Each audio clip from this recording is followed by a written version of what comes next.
welcome to another episode of Family Reflections. My name is Keddy Emmanuel, and she is, Kina. and we're in here with my mom, Mathurine Emmanuel. Hello, everyone. Happy to be with you today. All right, we're in, and today we're thinking of kind of revisiting some of the last topics that we just covered, and kind of hearing some of my mom's perspective on some of these things.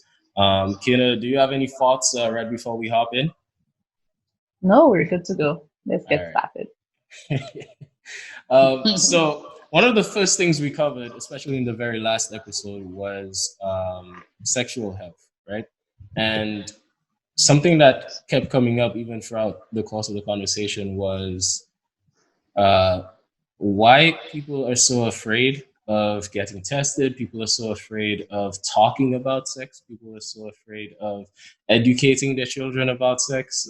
And Hmm. it's there's this taboo that is damaging in that way. What are your thoughts on that, Mrs. Emmanuel?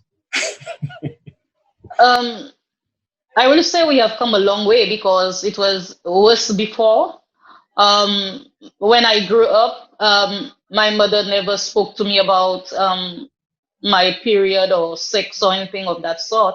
In fact, I actually learned from my friends, not even my teachers wanted to talk about it back then. So I believe we've come a long way, but we still have much work to do.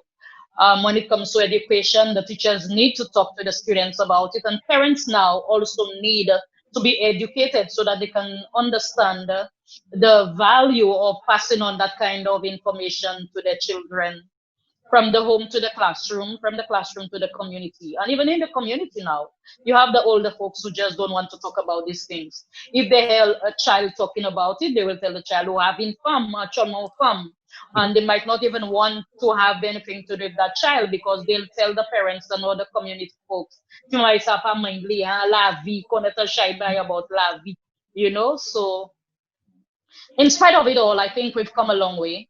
Mhm. Okay. Now you did just mention that you had to learn from your friends. I can only imagine what your friends were saying back then. What are some things that may have been what was some misinformation that your friends were probably saying? What were some things that they said? Well, especially when it came to the menstrual cycle, when they had their period, they would feel comfortable to talk to their friends about it. But when it comes to sex, I don't think it was an open conversation. Um, Most times, well, when I can only speak to my experience, back then it was very secretive. That's why I think most of the young ladies got pregnant because you did not have the information to begin with, you know.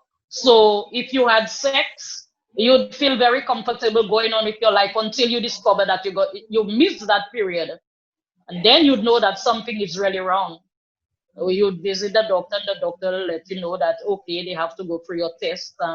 You have to get tested for that pregnancy, and then if it's positive, then you know you're pregnant. But it was not an open conversation where people just spoke about these things. We went about it, in a very ignorant way. Yeah, it was like a hush hush kind of thing. So, did a lot of your friends get pregnant at an early age Not because of many. that? In fact, Okay. when it actually happened, it was like "Ou casse bois la vierge." You're a young woman in the community, and everybody, oh, gade, yeah, gosse, ipa bon, ipa tan bon moun, gade. And sometimes that could not, I mean, in most cases, that was not really the case. It could have been back then because of the ignorance, in fact, not really having the information that you really needed. Some people would tell you, oh, if you have sex the first time, you might not get pregnant. You understand? Say, la una la vie, wed by you are used to having sex, then you get pregnant. And that was not true. You could get pregnant. I mean, the very first time you had sex. That's what we know now. The information that we have, is valid, and we can work with it right now. But back then there was just a hush hush thing. It was just a hush hush. and young ladies just went through life, in their own way, exploring, and at the same time paying for that exploration. Because imagine a young girl who had her life ahead of her, wanted to pursue her education and getting, pregnant, during that period of time, you felt compelled, to stay home with your child because now you have a baby. And many young minds, many young ladies who just think, okay, that's the end of the world. They cannot pursue the careers. So, mahaniti mamay mo fini. Even when you had to get married, some people tell you, "Mapakamayo mo kianti mamay," So it was like a real struggle for most young women when it comes to that kind of, thing. All right. So for Hmm. me, what I heard is a combination of a couple of things, right? On the last episode, we talked about women being shamed Hmm. because they weren't pure, and we talked about uh, basically what you just mentioned, where the lack of education exposes people to risky behavior because they just don't Mm. know any better. They don't know the consequences of those things. Kina, speaking from the perspective of someone from the younger generation, um, do you see any similarities between what she just mentioned in her experience and yours growing up? But when it comes to the exploration part, definitely it's the same. You find that a lot of the children who are more sheltered, I would see like my friends who are kept at home and don't get the opportunity to actually go out and have fun. Hmm. They're the ones who actually end up pregnant faster than those of us who had the opportunities to actually be out there and experience life in a different manner. But when it comes to the education, even with the education now and making young ladies and young men aware of the consequences of having sex, especially at an early age, there is still that high level of teenage pregnancy. And while your mom was speaking, I was hoping that there would be a change, that with the avenue of information, there would be that level of awareness to actually abstain or actually practice safer sex as opposed to, getting so many high levels of teenage pregnancy. Hmm. So I got stuck on the first part of your response there as well.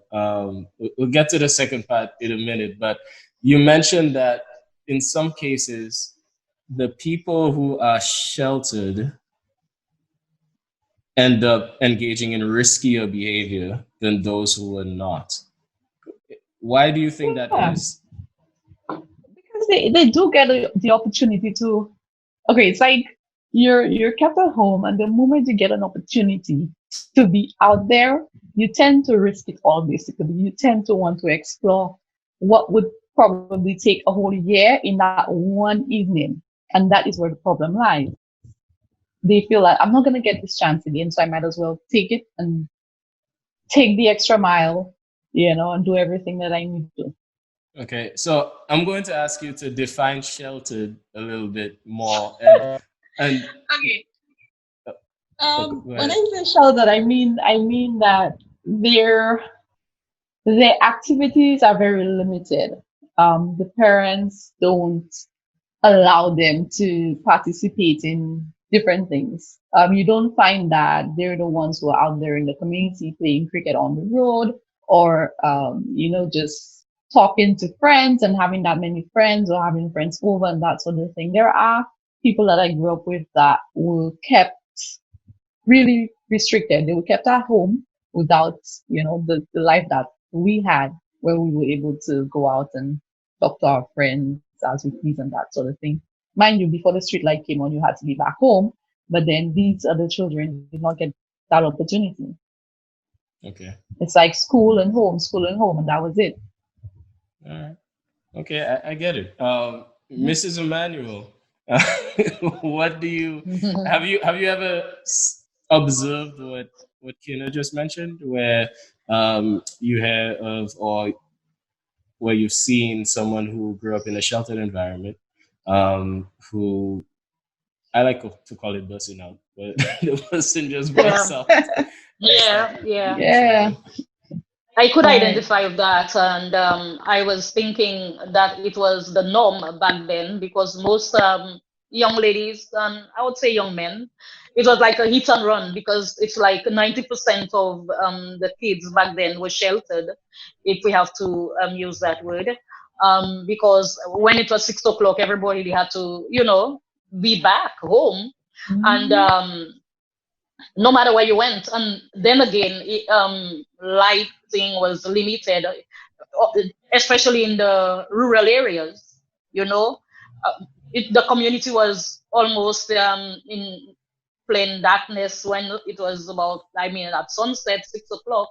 Most of us experienced gross darkness. We didn't have electricity back then, so when it was 6 o'clock, your parents expected you to be home. Now, as she said, if you had that kind of mentality, what you'd be thinking of is like, as you said, just hit and run. You know, so when you get the chances, if you have a boyfriend, it's just hit and run.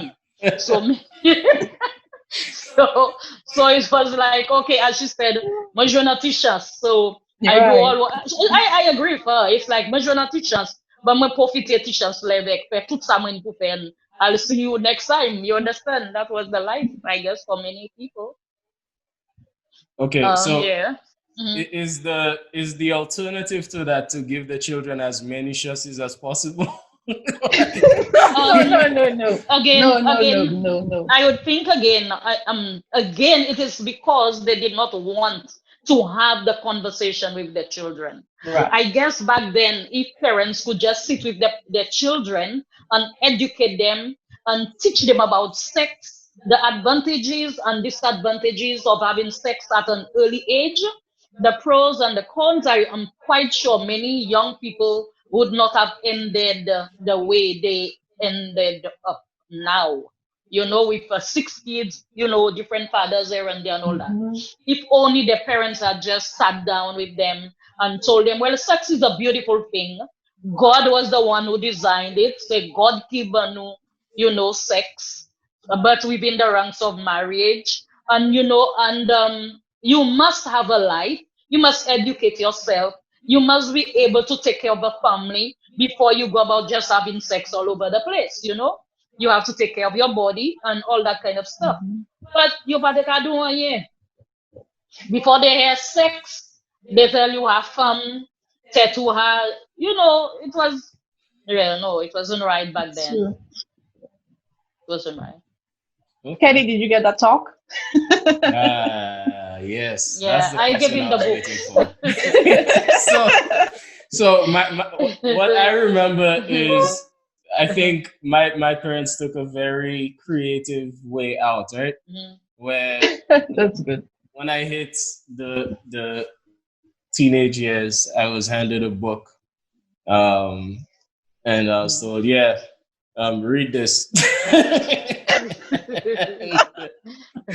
and I read it, and it had a lot of like good advice and stuff like that. So I mean, I think in just with getting that book alone, I was aided much more than other people were, especially in prior generations, as we just previously discussed.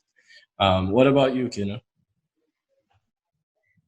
I did not get the talk, but at school I was privileged to actually have teachers who would discuss it. So we did have a little bit of information being shared. Okay, but how do you guys feel about that, though? How do you guys feel about teachers teaching your kids about sex? I don't think, well, I taught for 32 years and I don't see anything wrong about it. If I was given the opportunity to teach kids about sex, I think I would be quite open.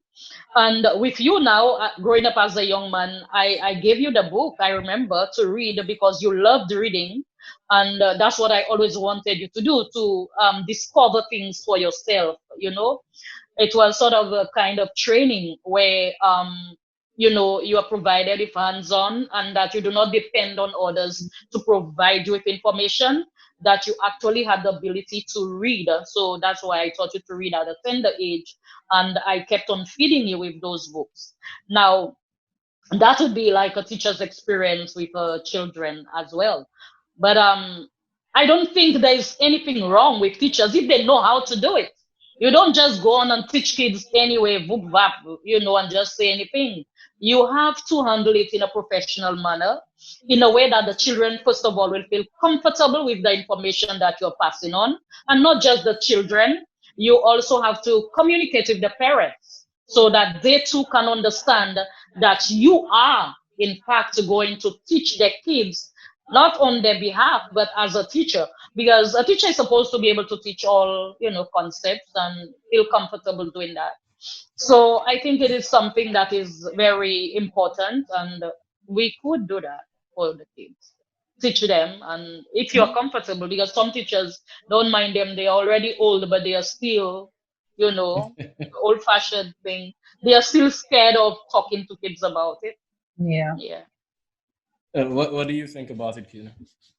I agree. I agree with Mrs. Emmanuel that once the teacher is professional and knows how to deal with the concept, go ahead.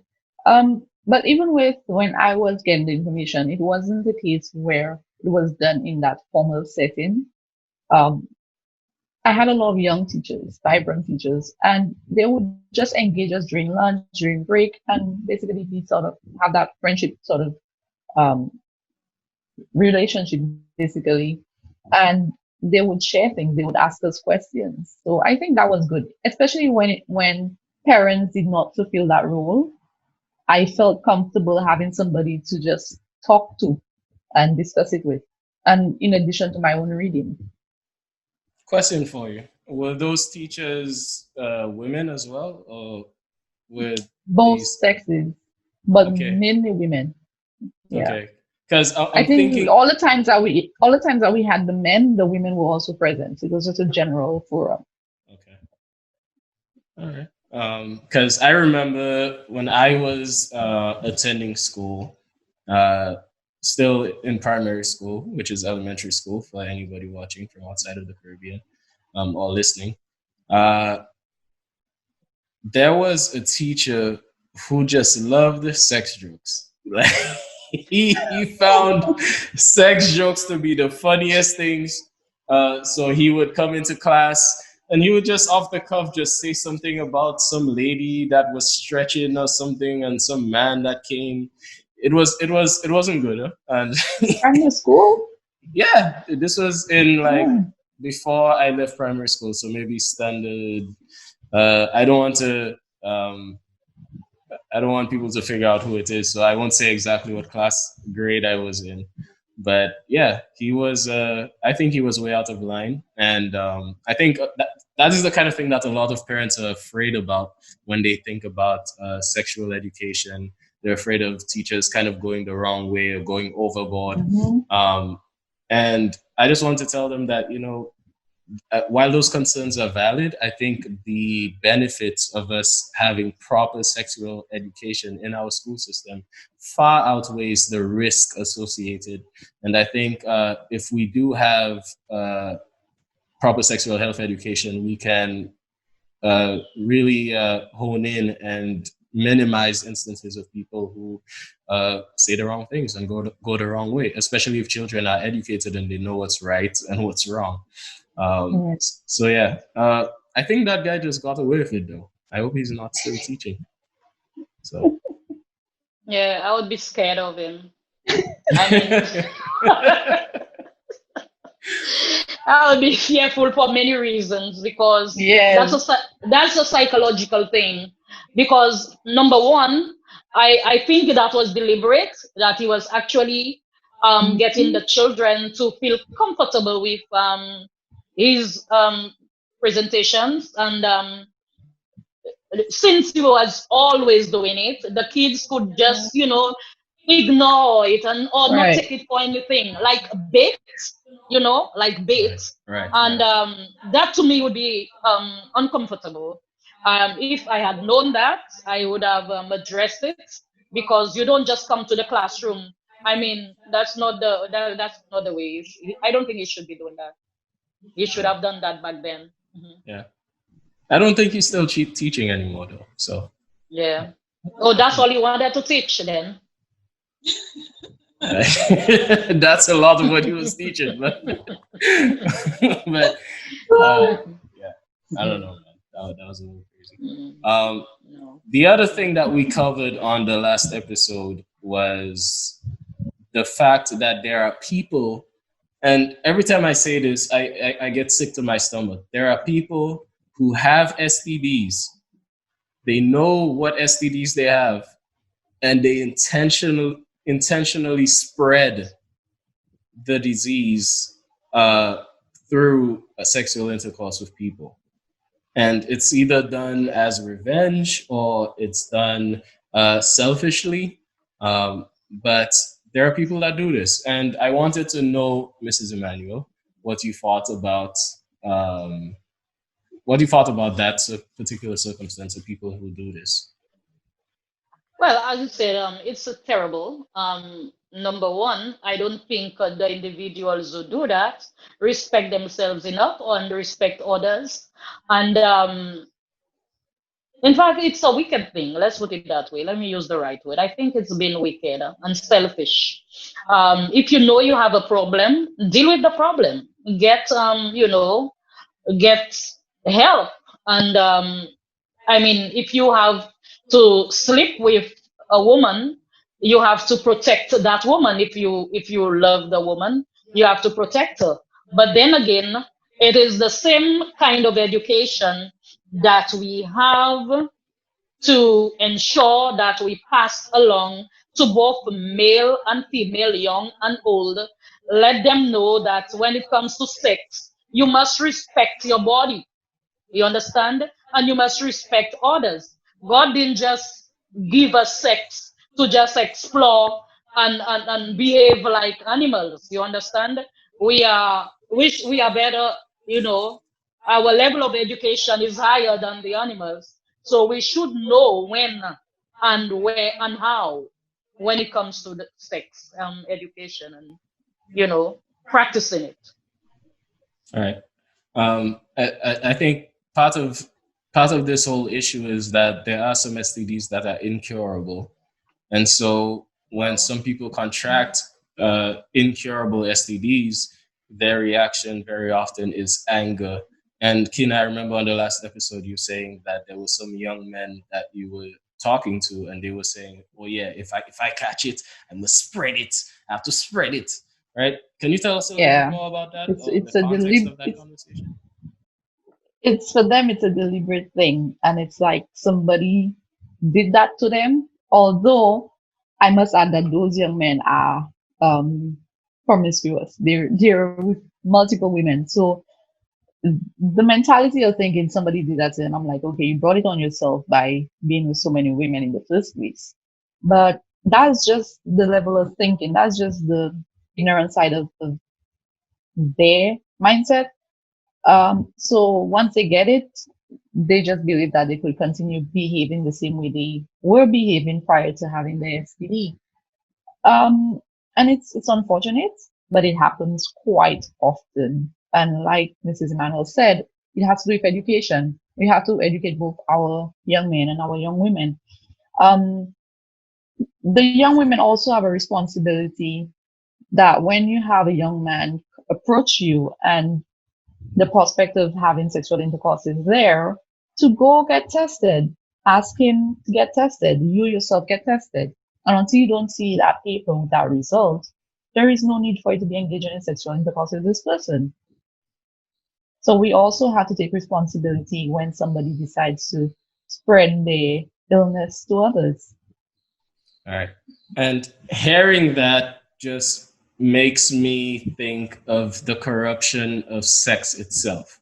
I feel like what sex is fundamentally has been corrupted in our society because in our advertisements and commercials and marketing campaigns and posters and flyers and all those things, sex has become a commodity. Sex has become something that sells.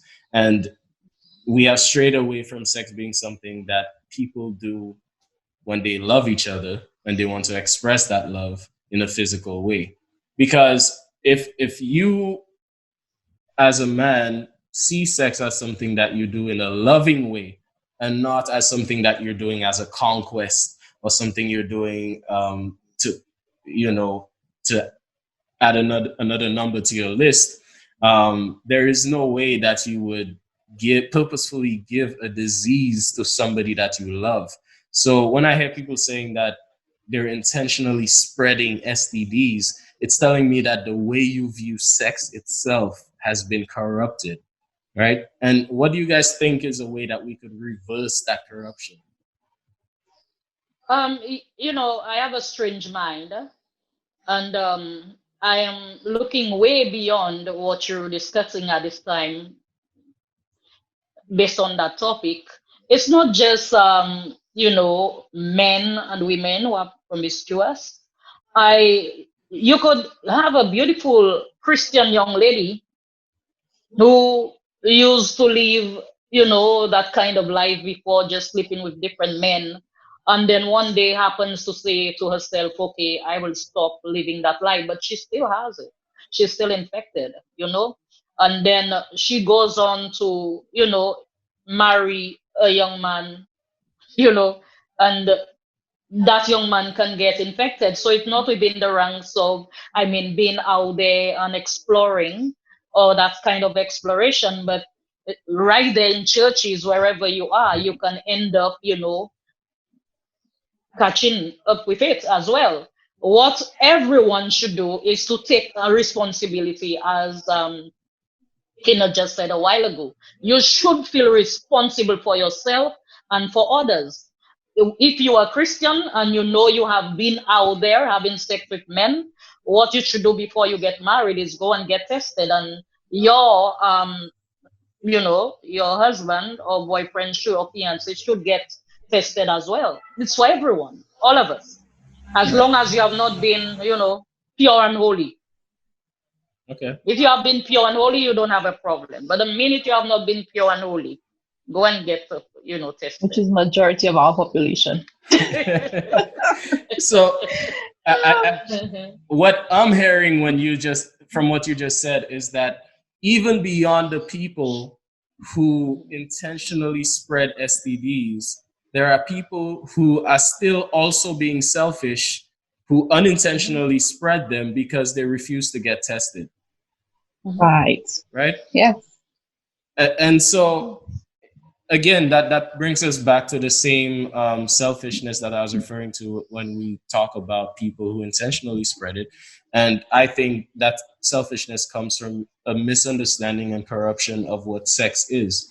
And so, going back to my previous question, how can we reverse the damage that has been done culturally to what people, to the way that people view sex? How can we cause people to see how can we cause people to see sex correctly?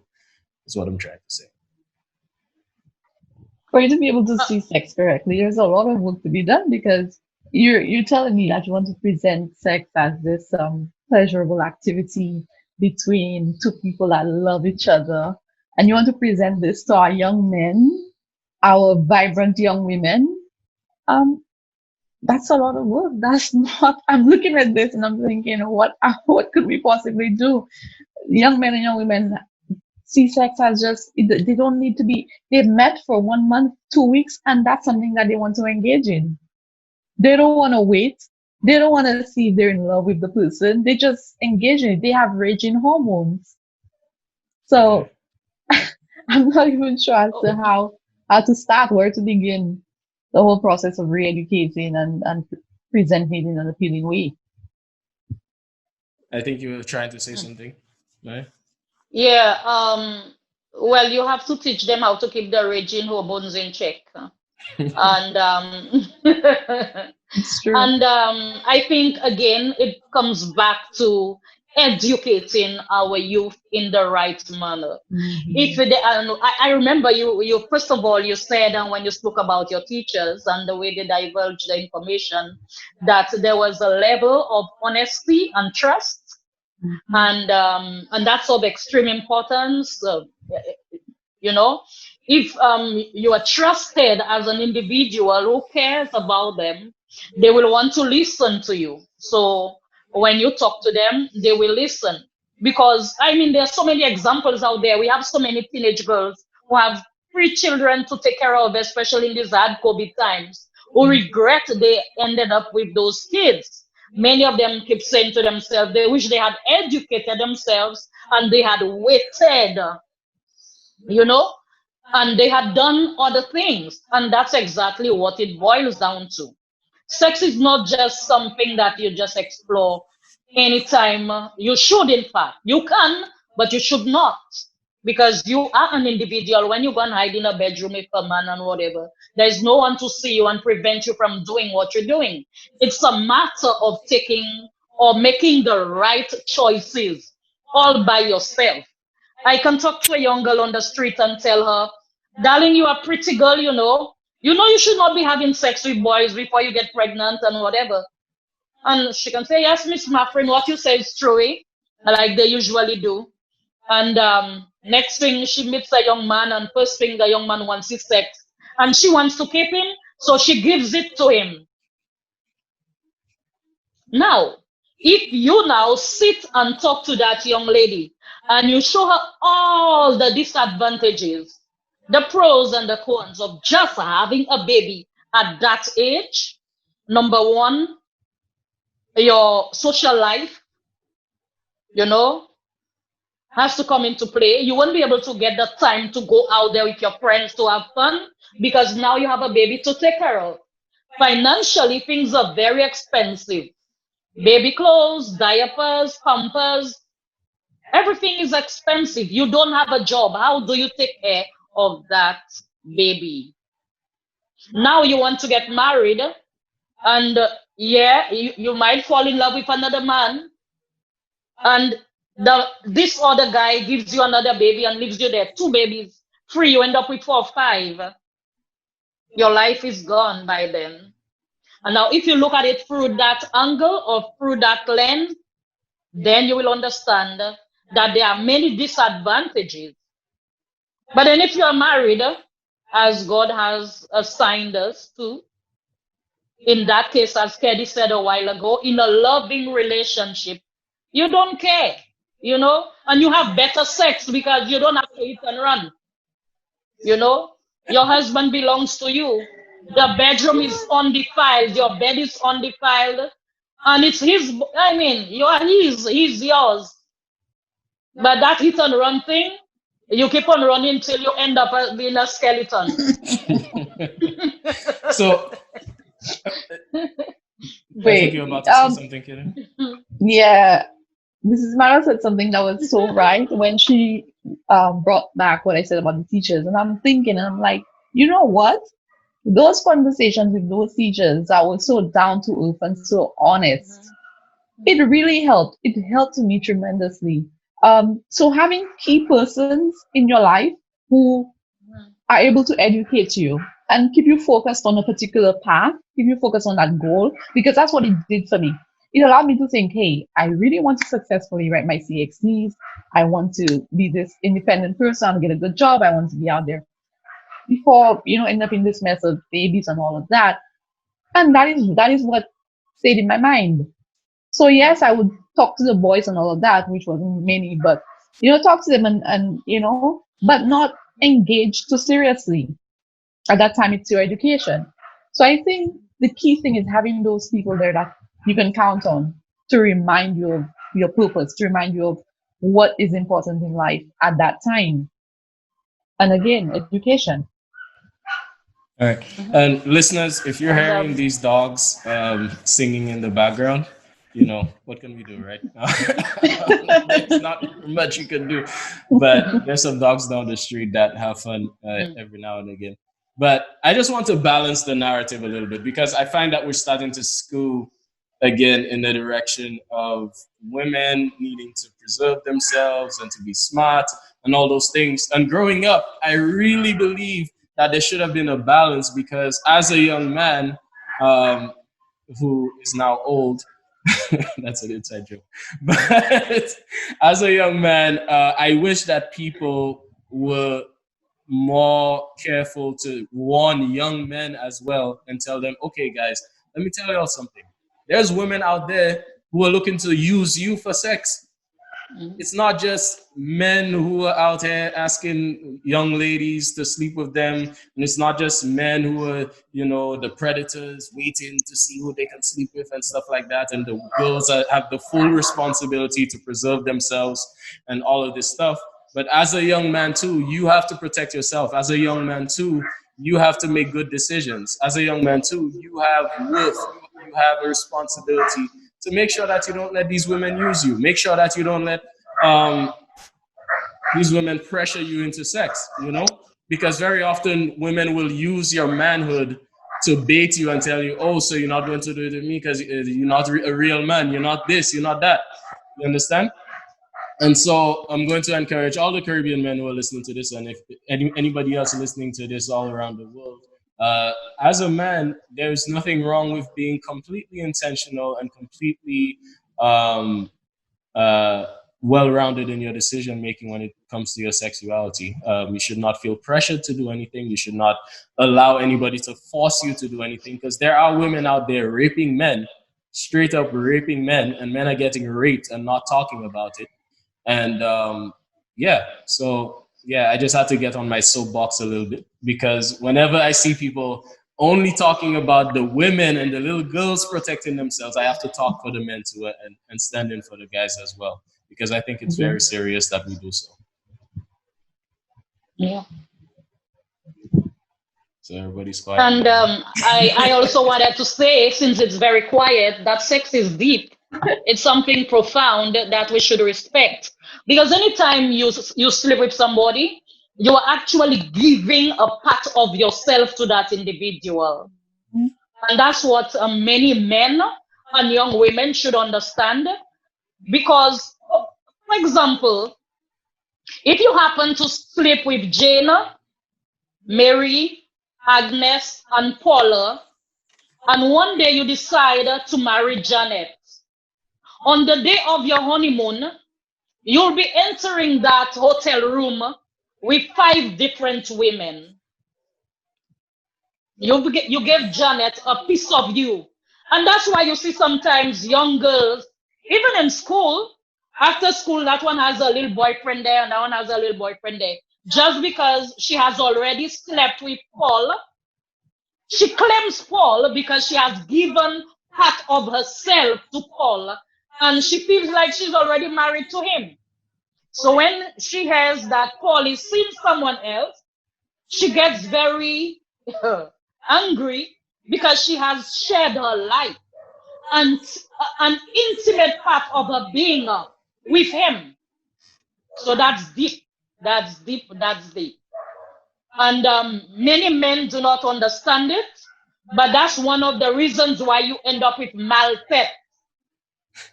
When you sleep with so many women, you share your body, an intimate part of your being with every woman, then they all own you in a psychological, emotional kind of way. And they get really angry. There is always that kind of bacchanal because, women who have not slept with men don't fight over them that much. It is simply because they have shared their life, their bodies, their intimate souls with that person. That's why they feel that they own you to a certain extent and they will not leave you alone. Tout temps, yo pa, ba won real malpet. Yo pa ikitou. So go ahead, Kina. Okay, so I was just about to flip the script a little, just a little. So we're saying that I forgot the man's name, Tom or whoever, already shared himself so much, and then he meets this one person, Janet, and now that he's so in love with Janet, she doesn't want him. Hmm.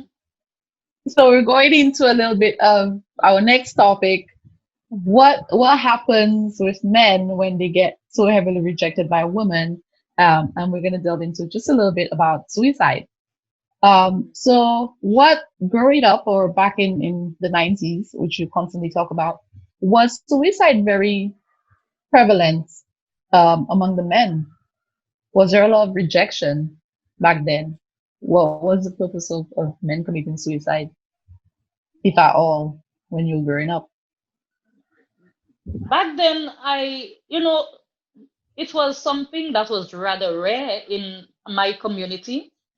And if somebody had heard of an individual committing suicide, it was like, the talk of the town, everybody wondering why Sakiwibe. And most persons would say it's because of witchcraft or amunti voye chwekoi. They would never believe it is because that person needed someone to talk to and share their issues or problems with. And the community failed that individual. They would not think that way. They would simply say, amun voye chwekoi. Muna move, muna ki move ay chwekoi la koi la. Mun sa pa bon pièce. Not understanding that it's a psychological issue that this person needed help to deal with. And another thing is back then we had close knit families where people could relate to each other and talk to each other about issues like that. For example, Kaido Muna Bamwe Kon, how they used to say it, Mojwen Kon, yeah, whatever. And they would maybe talk to their friends even when they were playing the dominoes and whatever. So there would be one person, I think, that they could relate to that too and say, well, mwete me madam sa, me ikite mwen, and their friends would talk to them and say, garçon, well, ota madam kila, ota madam usa jeune a lot Mhm. more.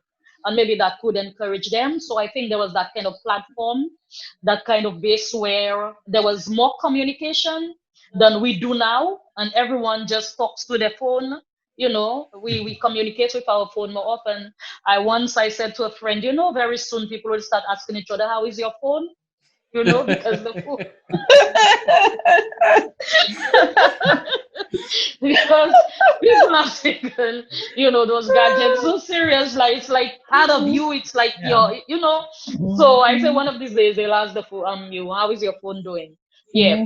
But Mhm. back in those days there was more communication within the ranks of families and whatever. So it was rare. It wasn't that common. It wasn't that common. Very, very interesting there. And I just want to share a Mhm. quick story. And it's funny that I'm the one sharing the story because at the time that the story happened, I was a newborn baby. Um, Mhm. but there was a couple that lived very close to our house. And I can tell the story because I've heard it so many Mhm. times. And the young man and the young lady had some problems. They had some kids, and they had problems. And there was probably some infidelity involved as well. And the guy, and Mama, you can correct me, but the guy, I believe, stabbed the girl all over. Oh no, he bit her all over, then killed Mhm. her, strapped to her bed, and then he hanged himself right after that. Mhm. Mayada. Mhm. Yeah.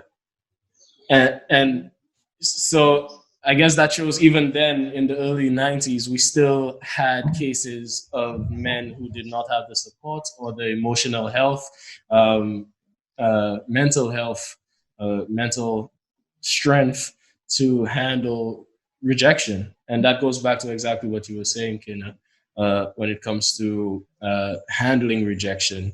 And fortunately,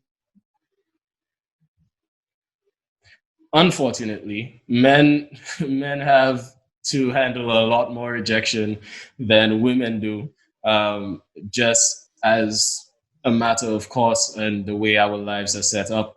And so, if a man is not confident in himself, if you have insecurities that you have not dealt with, and you do not know for sure who you are, going through these rejections will break you, and you'll end up doing some stuff that you never thought you'd find yourself doing. And especially because you have an ego. Every man has an ego. Mhm. And you have that little man inside of you that wants to be validated. You want that Mhm. validation, you want that respect. And when you get rejected, especially in a haphazard and disrespectful way, there's that little guy that's like, nah, we have to do something about this. We have to, uh, this can't just happen, you know. And so I think fathers, specifically fathers, need to somehow teach their sons to handle rejection. I don't know exactly how that's done, But I think who feels it knows it, and I think fathers are particularly well suited and positioned to step in and teach their sons how to handle rejection. Your daughters as well, but more specifically your sons. Um, in that case, Keddy, it was not just merely rejection. I spoke to that individual. In fact, I actually had him in my house, and I did put him to sit, and I spoke to him, and I asked him to return to his community if he couldn't live with the girl. But what happened that they went beyond that rejection. The young lady actually left him, you know, babysitting her kids, children she had with other men. And he had those children with him, and he was caring for them. He was taking care of them while she was out there having fun with another man. So when he heard of it, when he got privy to that kind of information, it was not just the rejection that he felt, but I think he also felt disrespected. Can you imagine a man, you being a man, you have a girlfriend, and the girlfriend asks you to babysit, I mean, two of her kids, which she had with previous men, other men, and you are there doing your best, taking care of the kids, playing with them, having fun, and then someone comes to you and tell you, eh, while sula ka po kasi mamay ila kanifon sandals, we are lot misty. How would you feel? So that went beyond what we're discussing right now. I think it was not just the rejection, but that's why I think he had that kind of rage, that anger. And he actually, yes, he went beyond, when not just killing her, but he abused her. He did everything that he could do to like speak that angry, extend that anger, and allow her to feel that anger before she passed. He did everything that was gross and wicked and evil and cruel to her so that she could feel what he felt. So that was terrible. Right. That was terrible. And that's definitely a very extreme case there. Mhm. Kina, were you about to say But something? it that case ties in both the topics so nicely. It's an unfortunate situation, but just seeing it's not just rejection, and I mean rejection we've identified can lead to suicide, but then it's also, I mean, we're focused on men and men giving women STIs and all of that, but look at how easily this woman could have brought home an STI. And who knows, the poor man might be, she might be blaming the poor man and say, you give it to me or whatever. But it just shows that no matter the situation, both men and women have that level of responsibility to themselves and to others. And anything is possible. Right. And Mm. you know, I'm kind of using my imagination a little bit, but if I think about how this man must have found out about the lady being with some other guy, I want to point out the importance of how you deliver information to people. Because I can only imagine that whatever friend he had, when that friend heard about this, he came up to him and said, "That's also magic, You're man." ridiculed. Yeah, Mm. that's a you Mhm. knew like a pot man, yeah. So and like Mhm. they really ridiculed Yeah. him, and he felt Mhm. not only disrespect from his girlfriend in that moment, but also disrespect from his friends, right? And Mm. so he's getting disrespected on every side. And Yeah. studies show, and as a man I can confirm this, we value respect even beyond love, right? Mhm. Before you love me, you better respect me, because that's how we're built. Men need respect because that's who we are, that's how we're built. And he lost it. And that in no way justifies what he did. But unfortunately, yeah, he did that. Mhm. I want to And go ahead. yeah, sorry, I'm listening to you, and the word just popped up: self-control. If we have a high level of self-control, you can avoid all those problems. Because whilst it is true that she was guilty, or um, Well, I'm just saying that now. I don't know whether it was proven, but whilst it might have been, what he could have done is just go back. You know, you have a home to go to. You just walk away. And I'm saying this to say that when men get disrespected, or when they feel that way, or when they feel that things have gone wrong and are getting out of control, the best thing that you should do is to control yourself first, and then, move away from that zone, from that platform where you could do something that you will regret afterwards. We have had too many cases where young women have been shot, they have gotten shot and whatever. My mother always says that, "Upamete muna lela tea." You know, if the person does something, that's not your baby there. And even your baby, you should respect and whatever. The person has done something wrong, that means you are not deserving of that person. Get to be the better person and move on with your life. There are so many women. Don't kill women because they disrespected you or because they did something to you. You always say to yourself, and I always say that to my son, always treat a woman the way you would want that man, sorry, treat a woman the way you would want another man to treat your mother or your sister. If you are in a relationship, I've said that to you, Keddy, time after time, and I'm going to share it with other men since I've gotten that opportunity. Treat a woman the way you want, a man, another man, to treat your sister or your mother. You would not want to walk into your house and see a man treating your mother that way, kicking your mother, punching your mother, shooting your mother, stabbing your mother. You'd get enraged and really angry. You understand? You'd not want to experience that at all. So that woman has a sister, that woman has a mother.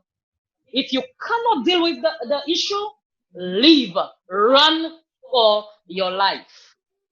Yeah, and I want to point out that that goes both ways as well, right? Yeah, yeah, both Young ways. young ladies as well Yep, should also treat their man, their the their men. men Hmm. in the same way that they would Hmm. want their father to be treated. Very Hmm. often, Yeah. we forget to mention Yeah, that both ways. men deserve Both ways. a little love too. Okay. Yeah, yeah. But yeah, absolutely. I'm glad that you Hmm. mentioned that, and that's one of the Yeah. valuable lessons that I was taught growing up that I think has served me well in my life so far. There's something that's going on in the world, and I'm a little curious about it, and I wonder if you guys have any thoughts. Right, worldwide, the population rate and the way the population has been growing has slowed, right? And it's almost a crisis, in the US, in Japan, in not really in Africa, but Asia. There's a lot of countries around the world where, especially the Caribbean as well. I don't know if you guys have noticed that in our primary schools, the numbers have gone down significantly, right? So, what is the reason you guys think for the slowdown in the growth in our population? Okay.